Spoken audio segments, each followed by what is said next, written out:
Acérquense, por favor, los interesados.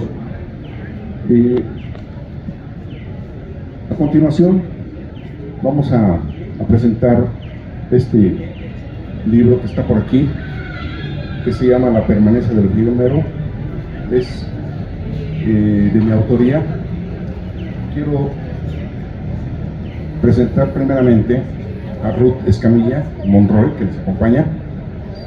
Ruth Escamilla Monroy es autora de En la punta de la lengua, poemario de 2019, y de Viajes e inventarios, cuentos 2022. Se desempeña como docente. Egresó de la maestría en estudios de literatura mexicana y de la licenciatura en letras de la Universidad de Guadalajara. Colabora en la conducción del programa de difusión cultural El Viaje Radial. Es cofundadora y subdirectora del CADELEM, GDL, Centro de Aprendizaje y Desarrollo del Lenguaje y el Movimiento. Creó y preside los talleres de poesía y cuento, una provocación a la escritura. Te dejo, Ruth. Muy buenas tardes, me da mucho gusto estar aquí acompañando a Pedro Barbosa en la presentación de su novela La permanencia de lo efímero, y voy a leer un poco de su semblanza. Pedro Barbosa, escritor, violista y compositor, nacido en San Martín de Hidalgo, Jalisco. Realizó estudios en el Conservatorio Nacional de Música. Fue integrante de diversas orquestas del país, entre ellas la Orquesta Filarmónica de Jalisco, de la cual se jubiló. En el campo de la literatura, asistió a los talleres de Roberto Villa y Patricia Medina en Guadalajara. Ha escrito cuentos y artículos sobre música en periódicos y revistas locales. Tiene publicado Brisa Adictiva, poesía, Algún Día, noveleta, y Musicae, poesía. Ahora presenta su más reciente trabajo, la novela La permanencia de lo efímero. Barbosa es miembro fundador de Armaño Ediciones, tal cual la editorial de este libro. Un aplauso, por favor, para nuestro escritor. Y muchas gracias a todas las personas que nos están acompañando. Para empezar, yo preparé algunas palabras acerca del libro y quiero agradecerte, Pedro, por invitarme a presentarlo. Y bueno, yo empecé diciendo, si un libro me invita a leer otros, quiero leerlo. Si un libro me abre una nueva perspectiva sobre la música, quiero leerlo. Si un libro me hace pensar en mi propia transición hacia la adultez, quiero leerlo. Si un libro me muestra aspectos del pasado de México, quiero leerlo. Si un libro me hace reír, quiero leerlo. Si un libro me hace sentir como cuando era adolescente y descubría el mundo, quiero leerlo. Si un libro aborda los temas universales de la escritura, la vida, la muerte y el amor, de forma única y personal, como lo indica Juan Rulfo en su conferencia El desafío de la creación, quiero leerlo. Si un libro me activa la curiosidad por saber más, quiero leerlo. Y todo eso que hace que yo quiera leer un libro, lo encontré en La permanencia de lo efímero. Y antes de empezar a hablar de esta novela, a mí me gustaría compartirles el primer capítulo para que sepan más o menos cómo es el estilo, de qué habla, para que vayan conociendo la voz del narrador y el asunto de la novela. ¿Sí? Entonces, me dijo Pedro que yo lo podía leer, ¿verdad? Entonces voy a leer el capítulo 1. Gracias. Joel se dirigía a su casa llevando consigo la guitarra que acababa de comprar. Estaba metiendo la llave en la cerradura de la puerta cuando se acercó Jera. ¿Tocas?, le preguntó a quemarropa, señalando la guitarra con el índice. Un poco, respondió Joel. Yo también. Aguántame aquí en la puerta, voy por la mía. Llegó con una guitarra pintada de color verde pistache. La pintura de aceite hacía que sonara muy opaca. Aún así, afinaron e intercambiaron lo poco que sabían.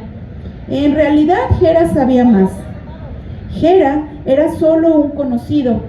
Tiempo atrás habían jugado fútbol en la calle, vivía a una cuadra de la casa de Joel.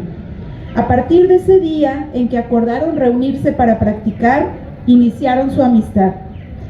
Una semana después, Gera llevó a Lolo, quien también era del vecindario, pero Joel no recordaba haberlo visto.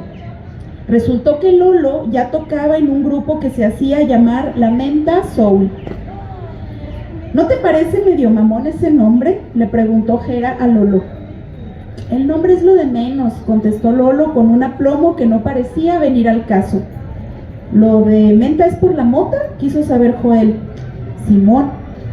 Empezaron a reunirse al caer la tarde, después de que Joel salía del trabajo. Con frecuencia se les unía Lolo, quien sabía más piezas y se las enseñaba a cambio de cigarros.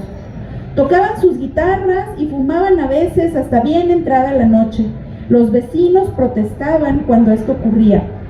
El adiestramiento, aunque informal, fue dando resultados. Cuando Lolo llegaba con su guitarra, los tres tocaban preferentemente piezas de los Beatles. Lolo los instruía. El padre de Lolo tocaba en un mariachi y aunque a Lolo no le gustaba esa música, era obvio que había heredado la musicalidad. Por su parte, ni Gera ni Joel tenían músicos en sus familias. Joel y Gera se juntaban casi todos los días para practicar, excepto los domingos que tomaron por costumbre ir al cine.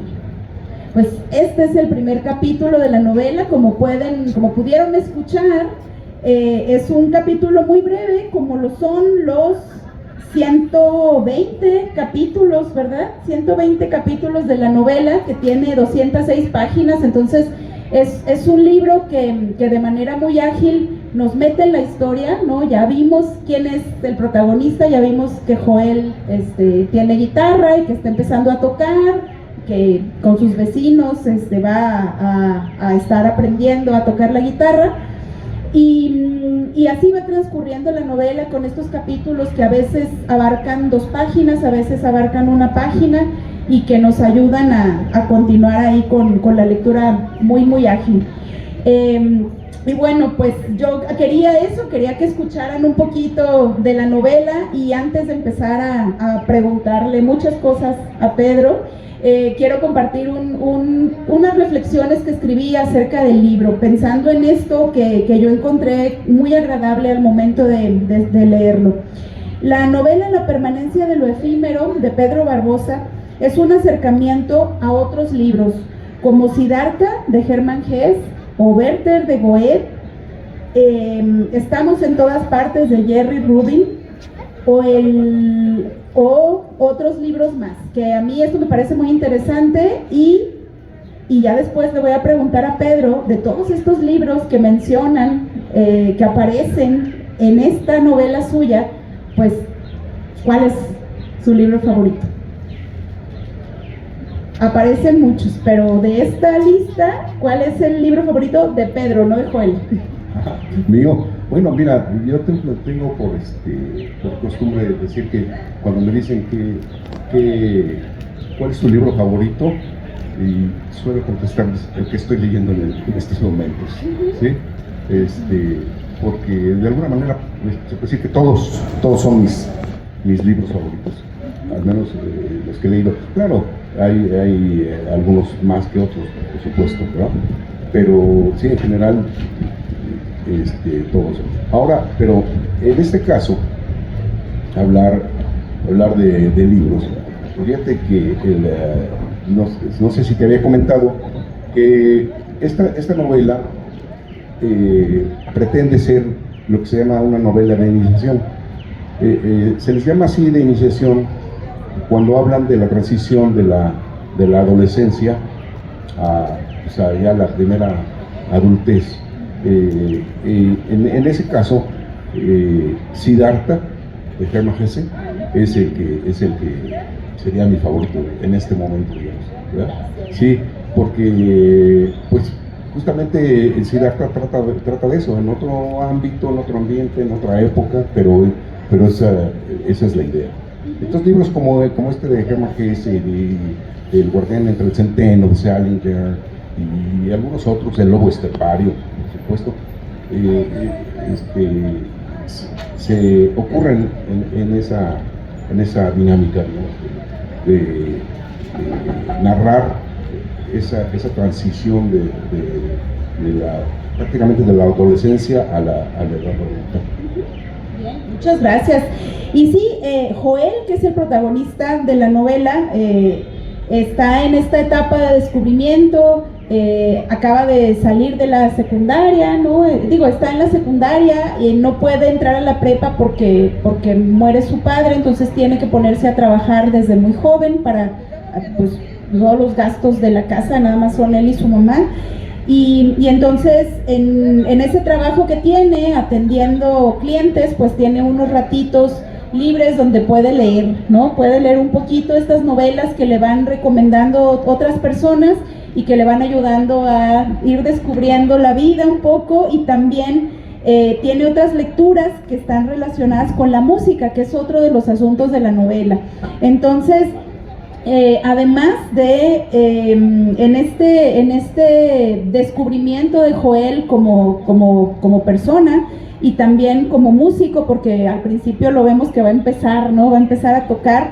Joel va descubriendo los grupos de rock en México, que en los años 60 presentaban versiones de canciones en inglés, con excepción de Los Locos del Ritmo, así dice el libro, Los Locos del Ritmo, que tenían sus propias creaciones.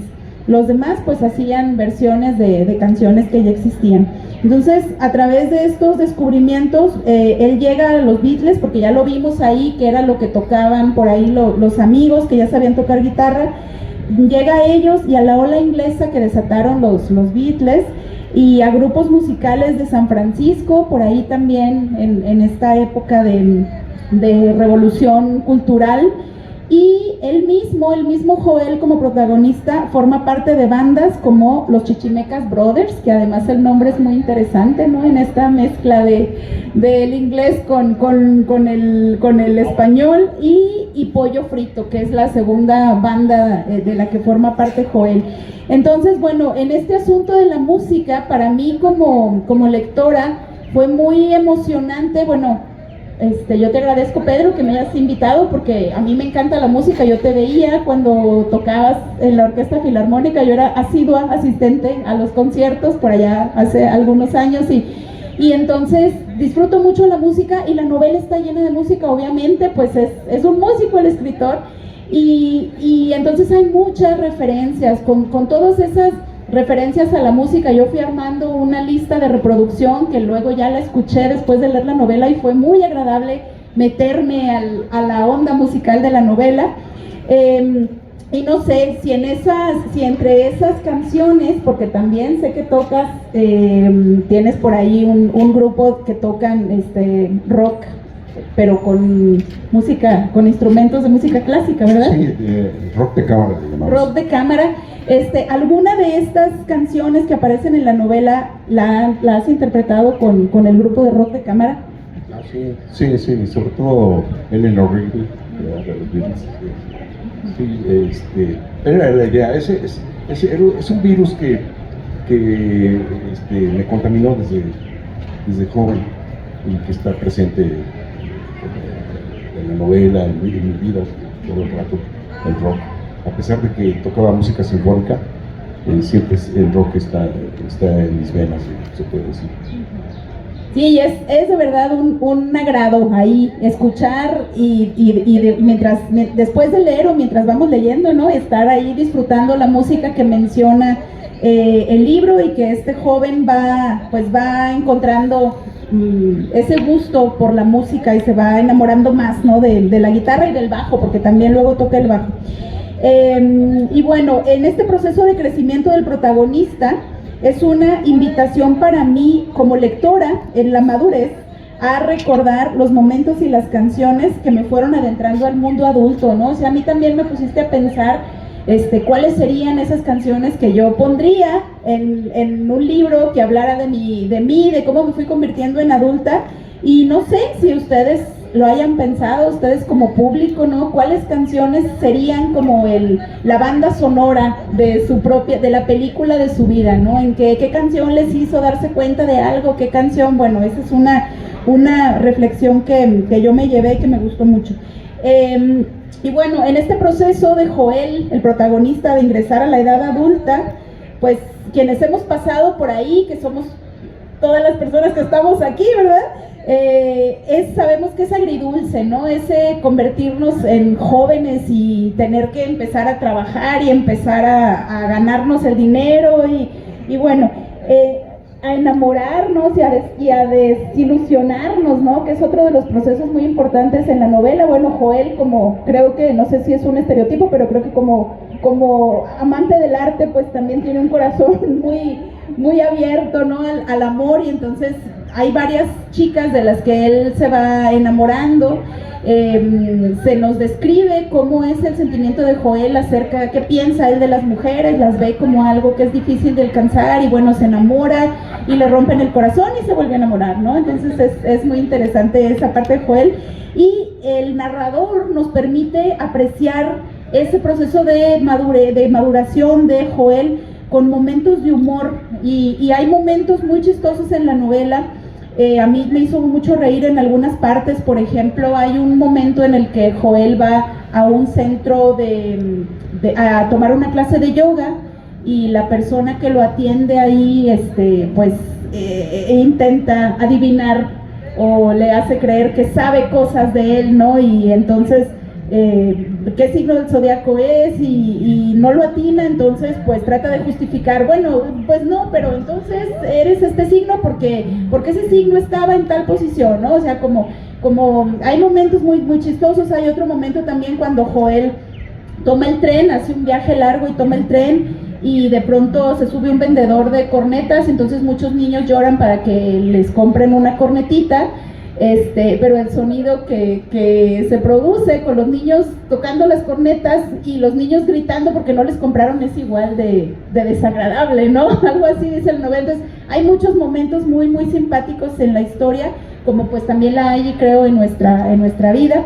Y también hay momentos de reflexión, ya que el narrador nos permite entrar en la mente consciente de Joel, o sea, podemos meternos en lo que él está pensando, y también en los estados alterados de la mente de Joel. También podemos ver ahí algunos momentos de alucine de Joel, y también nos permite pasar por las páginas de sus lecturas. A mí eso me gustó mucho, Pedro, en la novela, que de pronto cambia el tipo de letra, y entonces sabemos que esto es diferente, ¿no? Y entonces ya más adelante sabemos que Joel estaba leyendo una revista donde hablaban de la historia de la canción de Eleanor Rigby, por ejemplo, ¿no? O sabemos que estaba leyendo una parte de la novela de las que le recomendaron de Hermann Hesse, o una novela, El tercer ojo, libro, ¿no? Entonces esa posibilidad de meternos a lo que el personaje está en su mente y también en sus procesos también fue muy interesante. Y bueno, como adolescente que fui, yo no entendía muchas cosas del mundo, igual que Joel, y todavía no entiendo muchas cosas, como este joven que va asimilando aprendizajes a partir de momentos efímeros que se quedan en él. Entonces aquí me gustaría llegar al título, que es algo que también yo valoré mucho como lectora, la permanencia de lo efímero. ¿Nos quieres contar un poquito del título? Bueno, te contaré que un amigo me dijo, cuando vio el título, dice, eso es absurdo, dice, porque lo efímero no es permanente. Le digo, bueno, aquí hablo de la permanencia de lo efímero, que viene a ser los recuerdos, ¿no? Nosotros vivimos cosas que van pasando en la vida, pero permanecen en nuestra memoria. Entonces eso serían los recuerdos, ¿sí? Si le hubiera puesto los recuerdos, se hubiera oído muy cursi, ¿no? Entonces le puse la permanencia del efímero. Esa es la idea, son etapas pasadas, digamos. Ahora, debo hacerte una reclamación porque de repente estás confundiendo al personaje de la novela conmigo mismo. Es que Cualquier, les digo, cualquier parecido con la coincidencia es pura realidad, ¿verdad? No, bueno, evidentemente uno no puede escribir de cosas que no sabe, ¿sí? Ahora, el narrar ciertos episodios de ciertas anécdotas o ciertas reflexiones que se tuvieron, pues, entran en juego, pero la cuestión es darles cohesión con lo que se pretende en la novela. Lo que se pretende en la novela es plasmar esos episodios de la vida juvenil que de alguna manera u otra te van formando, ¿sí? De ninguna manera se trata de aleccionar gente, dar recetas de cómo debe ser. En ningún momento me planteé esa posibilidad de decirle qué es lo que debe hacer la gente, ¿no? Porque para eso tenemos muchos libros de superación personal. Es solo plasmar esa idea y su evolución, el recorrido de la juventud. Y curiosamente, mucha gente que lo ha leído se le ha hecho recordar cosas de sí mismo, ¿sí? Sus primeros amoríos, cosas así, ¿no? Su primer beso, por ejemplo, ¿sí? Cosas de ese tipo que me parece o pretendo así que seduzca a los lectores, que lo lea, se sienta un poco identificado, y si no del todo, pero algunas cosas pueden llegar. Pues sí, eso pasa con este libro. Y bueno, siguiendo con este asunto del título, a mí el título es algo que me encanta, pareciera una contradicción, como te dijo esta persona, porque lo efímero se acaba y lo fugitivo permanece, ¿no? Ahí me recordó también a este título de una importante antología de cuentos, ¿no? Lo fugitivo permanece, porque sí, ¿verdad? En este aparente choque de conceptos de la permanencia de lo efímero, se crea una idea nueva, ¿no? Exactamente como comentaba, son esos recuerdos, ¿verdad? Por ejemplo, se crea una idea diferente, esos momentos efímeros, como el roce de la mano de Joel en la cintura de Claudia, o sea, la primera vez que Joel toca la cintura de una mujer, la sensación desagradable de su primer beso, porque bueno, no todos los primeros besos son agradables,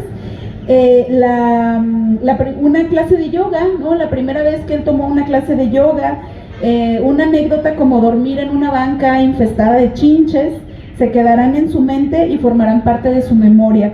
Hay dos momentos que a mí me parecen fundamentales, estos momentos efímeros de la novela. Hay dos que a mí me gustan mucho, que son un diálogo al finalizar este viaje de tren que hace Joel, que además también es su primer viaje solo, ¿verdad? Es su primer viaje solo a Ciudad Casmuña. Y bueno, hay un momento, no sé, Pedro, si tú lo quieres leer o si me das permiso de que yo lo lea, ese pedacito. ¿Sí?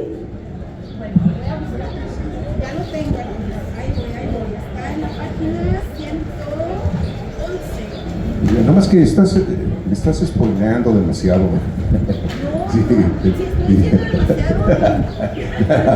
No, lo necesario nada más.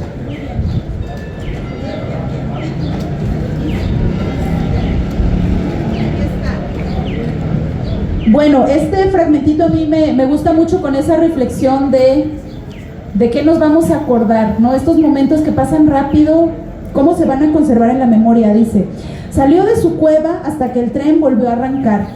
Había muchos asientos desocupados. Bajó más gente de la que había subido. Ocupó uno. En la siguiente estación se sentó junto a él un campesino que quiso saber a toda costa el motivo del viaje de Joel, como si Joel lo supiera. ¿Usted estudia?, le preguntó sin ninguna inhibición. Joel le dijo que sí, para evitar abundar en... Yo no. ¿Qué estudia?, insistió el hombre. La prepa.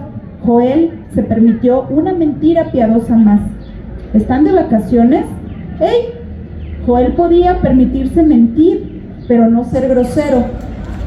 Tengo un hijo estudiando en la capital. Bueno, eso dice él, pero para mí que nomás anda de cabrón. ¿Por qué piensa eso?, fingió Joel interés. Pues sí, porque allá, ¿quién le jala la rienda? Eso es cierto. Joel fingió pesar. La llegada le pareció especial. Fue el último en abandonar el vagón, así lo propició. Al ver vacío el vagón, le conmovió el pensamiento de que dejaría algo suyo en ese lugar donde había pasado una ínfima parte de su existencia y que lo más probable era que nunca volvería a estar ahí. Entonces, este momento así efímero a mí me hizo luego pensar en el título y pensé en cuántos momentos de mi vida o cuántos momentos de la vida de cada quien así efímeros, pues es lo que vamos a apreciar, ¿no? Lo que vamos a ir armando como nuestro acervo de recuerdos después. Y hay otro momento también muy con este mismo estilo de cuando Joel se despide de una pareja que conoce por ahí en uno de sus viajes como músico y también tiene esa sensación de que ya no los va a volver a ver, ¿no? Como ese momento de que es muy breve, decirle adiós a alguien y que con quien tuvo un encuentro muy breve, pero que se volvió algo importante, creo, en su vida, ¿no? Y bueno, entonces esa es la idea, como también al momento de leer seguramente les pasará y también se preguntarán, pues, ¿cuáles instantes efímeros permanecerán en nuestros recuerdos? Y bueno, pues ya me gustaría pasar a los 3 temas básicos que mencionaba Juan Rulfo, que él decía que en la literatura solo había 3 temas, no podemos hablar de otra cosa, y como toda la gente, todas las historias, las épocas los han abordado, pues hay que hacerlo de manera única y original, decía Juan Rulfo. Entonces son la vida, la muerte y el amor. En el libro de Pedro, el asunto de la vida, pues a mí me quedó este pensamiento de cómo afectan o cómo modelan la vida en nuestros primeros años de la juventud y las decisiones que tomamos en ese momento de los 16, 17, ¿no? El tema de la muerte, cómo nos cambia la muerte del padre, por ejemplo, cómo a Joel a esa edad de adolescencia pues le da un rumbo diferente a su vida, o la muerte de la madre, que no es para Joel, pero de alguno de los personajes del libro. Es otro tema muy importante en el asunto del crecimiento, ¿no? Y el amor también, cómo entendemos el amor y cómo recordamos a quienes nos hicieron sentirlo las primeras veces. Entonces aquí es esta idea, como decía Pedro, hay muchos personajes femeninos, muchas mujeres, Claudia, Magdalena, Berta, María Auxiliadora, Aida, Susana, Yesenia, Amparo. Hay muchas mujeres de las que Joel se enamora y se desilusiona también. Y bueno, pues creo que en esta novela, que es, como decía Pedro, una novela de formación, yo recordé estos 3 temas, pues son eje de la narración, y a mí también me recordó un poquito, no sé si sí, o yo ya estoy poniendo lo que quiero poner en el libro, pero a mí me recordó un poquito una novela muy breve de José Emilio Pacheco, que es El principio del placer, porque en esa novela hay una relación, es también un joven que está escribiendo su diario, y donde, bueno, aquí Joel no escribe su diario, hay un joven que está escribiendo su diario y que va a contar esas experiencias de su cambio, ¿no? de su primer amor. Y este amor, pues es un amor parecido a alguna de las chicas que aparecen por aquí, y en esa novela también aparecen reflexiones del acto de escribir, y a mí me gustó mucho aquí que de pronto Joel escribe un poema para una de las chicas y luego se lo critican y ya mejor no lo entrega, o le escribe a una de las chicas y se arrepiente de lo que está escribiendo, ¿no? Está como este proceso de reflexionar al momento de escribir. Entonces me recordó un poquito a algunas escenas del principio del placer que me gustan mucho. Me gustan estos libros donde se reflexiona sobre el acto de escribir.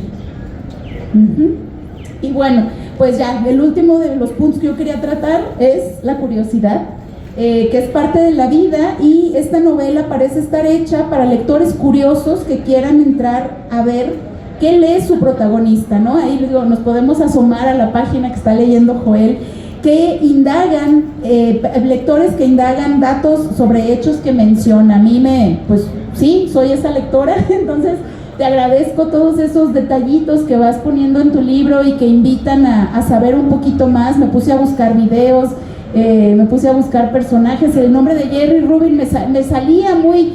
Y claro, pues había visto la película del Juicio de los 7 de Chicago y ahí aparece como personaje. Pues es el mismo, ¿no? Y ya me puse a leer lo del libro que publicó y bueno, fue muy muy interesante todo eso.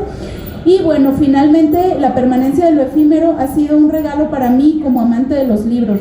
Sus 120 capítulos que muestran la brevedad, lo rápido que pasan los instantes, me proporcionaron nuevas lecturas, nueva música, reflexión, risas, datos de la historia de hace menos de 60 años y muy agradables momentos de lectura. Muchísimas gracias por escribirlo. Bueno, esa es mi reflexión sobre el libro, pero yo tengo más preguntas para Pedro, o no sé, Pedro, si tú quieras decir algo ahora, o si ustedes tengan preguntas, ya saben, ¿no? Ya saben de qué trata la novela, más o menos. No sé si alguien del público quiera preguntarle algo a Pedro.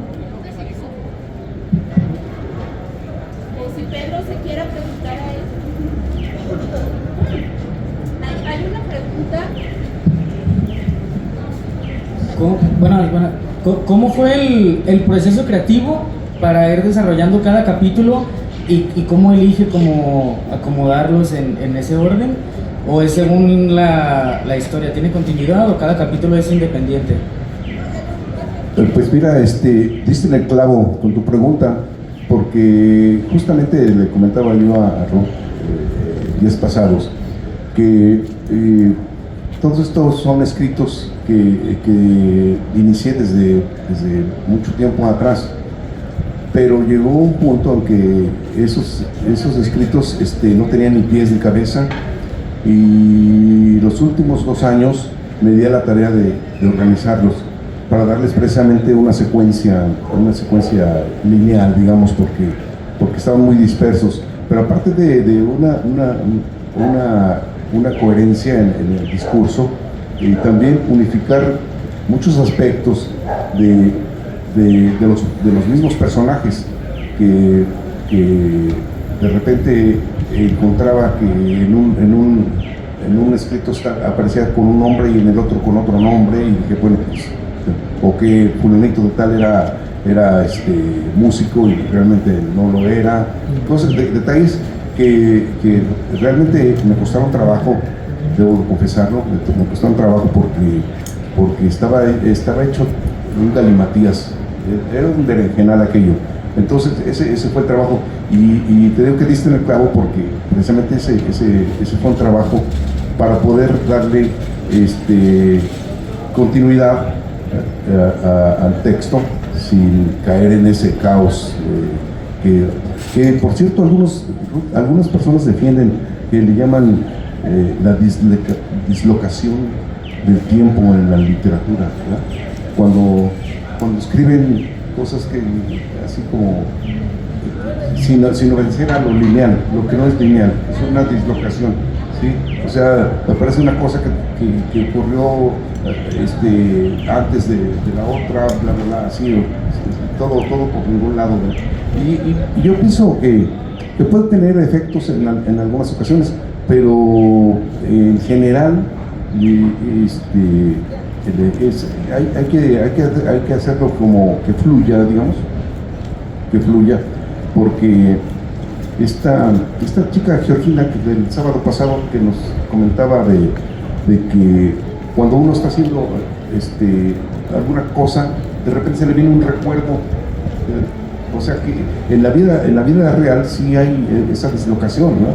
Está uno cocinando algo y ese olor te hace acordarte de tu abuelita o cosas, ¿no? Que cambian, que si las sabes manejar en la literatura pueden ser muy interesantes, pero muchas de las veces pienso yo que no están bien elaborados esa dislocación, y lo que te hace es una confusión en la mente, ¿sí? Gracias por preguntar. Y sí, yo te agradezco mucho porque es una novela muy fácil de seguir, o sea, como está en orden, exactamente, sí, cada capítulo, a lo mejor se puede leer un capítulo solito de pronto, ¿no? Pero todo lo que va pasando es en orden, entonces sí vamos viendo esa evolución de Joel sin sufrir como lectores, no tenemos que armar la historia. Bien, no sé, ¿alguien más que quiera comentar, preguntar? Yo tengo muchas preguntas. Ay, no, adelante, caballero, por favor. Buenas tardes. Para el maestro, por favor, ¿cuándo se va a presentar con su grupo y dónde? Yo hace años que no lo vi, yo pensé que ya no lo tenía. No sé si escuchaste hablar que hubo una pandemia. Ah, sí, lo escuché antes de Se la vino pandemia. la pandemia y quedamos en stand-by y hasta la fecha no hemos podido retomar las actividades, pero espero que pronto. Sí, porque Gracias. me gustaría que lo escucharan los demás para que vieran qué calidad de música hay ahí. Ah, gracias. Sí. En otra ocasión. Ese sería mi comentario. Gracias. Gracias. Calidad de música y calidad de escritura también, muy buena la novela, gracias. Yo tengo otra pregunta. Bueno, yo encontré aquí muchos momentos de humor, ¿no? Muchos momentos que, bueno, dentro de esta vida difícil, pero hay momentos que hacen reír. Pero no sé, esto es en la novela, pero en tu proceso de escribir, ¿qué fue lo más divertido de escribir este libro? O lo más difícil, porque hablamos de que había cosas agridulces, ¿no? Entonces, también a lo mejor lo más difícil y lo más gozoso de escribir La permanencia de lo efímero. Mira, en general yo soy partidario del humor. Y la vida cotidiana te regala muchos momentos chuscos, como un pueblerino que soy, pues de eso se trataba en el pueblo. Al final del día, antes de que hubiera internet y todas esas cosas, incluso televisión, pues la gente se reunía al finalizar, en la tarde, al finalizar el día, a platicar, y pues obviamente pues, lo que más se trataba eran cosas chistosas, ¿no? Y cosas que le habían sucedido a fulano y citano. Y yo soy muy afecto a narrar ese tipo de cuestiones. Entonces,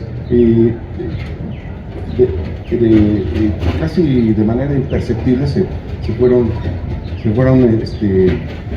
incluyendo en el libro esos episodios chuscos que sucedieron en la vida del personaje, ¿verdad?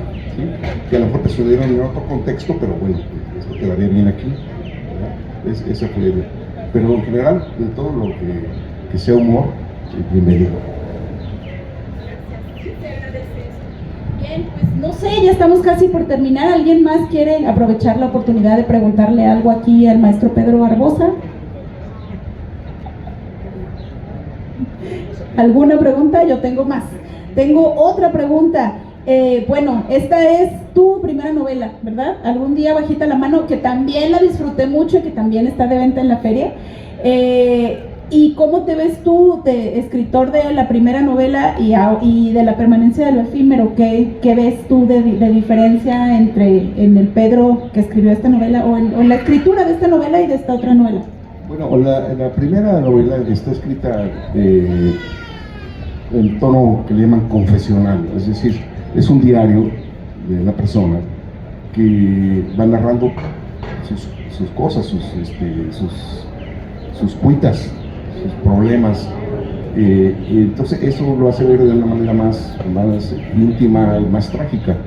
Cuando se separa uno del personaje, pues uno puede ser más humorista, ¿verdad? Sí, puedes hablar, como decían en mi pueblo, que hablaban de fulano, y hablas de... Pero cuando narras desde en primera persona y eso, pues como que se convierte en algo más, si no trágico, reflexivo. Y ahora ya este narrador está alejado de los hechos, ¿no? Sí, hay que ser bolas. Él es Joel, no soy yo el que escribe. Bien, y bueno, pues no sé, también si nos quieres hablar un poquito de la portada. A mí me encanta la portada porque me mete a la época del libro. ¿Tú lo elegiste o esto fue ya trabajo de los editores? No sé. Bueno, es mi amigo Toño Vargas, que por aquí andaba, es diseñador gráfico, afortunadamente, y yo le di ideas para cómo quería, le proporcioné algunas revistas que conservo desde ese tiempo, que tenían esa estética, digamos. Y bueno, ahora que lo dices, aunque fíjate que ahora en la mañana estaba leyendo a Henry James, y en una parte hice una reflexión que anoté por aquí.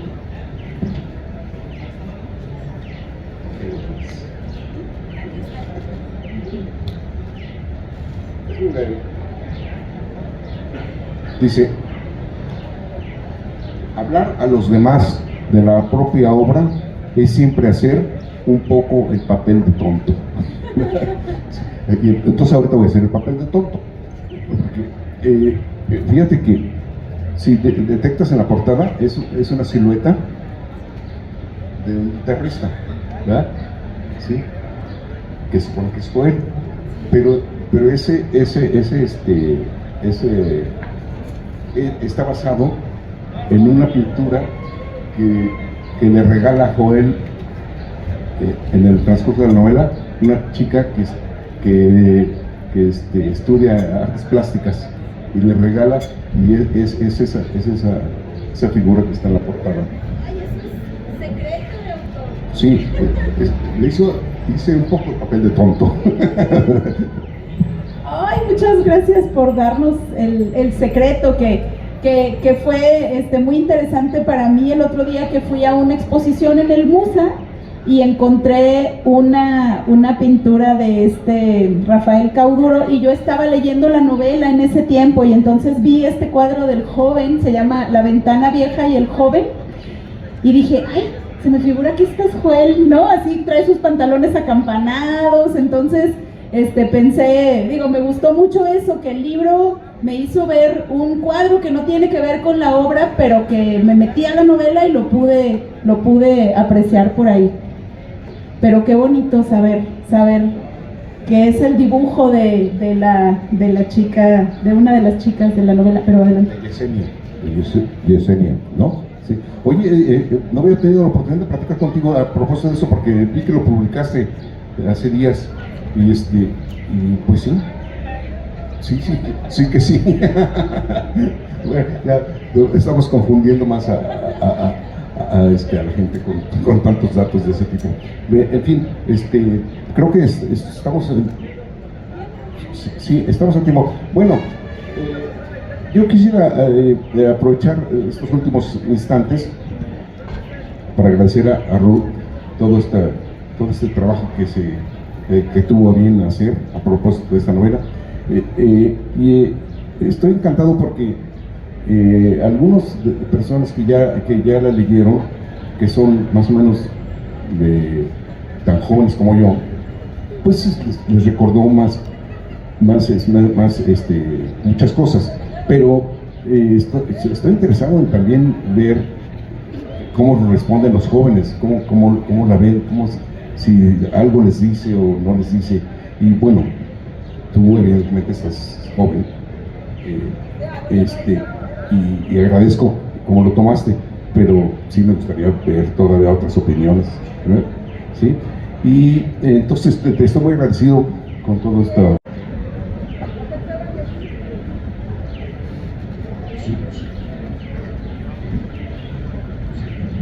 Sí, todavía se escucha. Sí, ese tiempo que le dedicaste mira tú, con razón no me doy, no. Ese tiempo que le dedicaste a meterte un poco más en la novela, me fascinó eso que dijiste, que hiciste el soundtrack, ¿sí? De las piezas que se habla en la novela y que las buscaste en internet, y para qué, para echarme en cara si no dices, esas piezas no existen. Porque fíjate que ¿conoces a Enrique Vilamatas? Estaba hablando una vez en un texto de una pieza que fue la primera pieza de rock que se interpretó en los años finales de los años 50 y de un grupo, me olvido, yo decía, pues, yo nunca había oído esa pieza, ni sabía y me puse a investigar, y efectivamente sí existe la pieza, pero no es cierto eso que fue la primera pieza de rock, ¿verdad? ¿Sí? Entonces, esa curiosidad que le mete a algunos textos, de ir a buscar a ver si es cierto, y aunque algunas veces, aunque no sea cierto, cumple un cometido, ¿verdad? ¿Sí? Bueno, entonces, pues creo que es tiempo de despedirnos. Gracias, Ruth, por tus palabras. Y si gustan a alguien adquirir el ejemplar, aquí está Javis, pueden ir con Javis, ahí está. Y si no, también va a estar allá en el stand número 20, en la librería Moscali, aquí en el andador Pedro Loza. Ahí pueden encontrar el libro si les gustaría llevarlo a casa. Muchas gracias, Ruth. Muchas gracias a ustedes por su presencia y hasta la próxima. Gracias.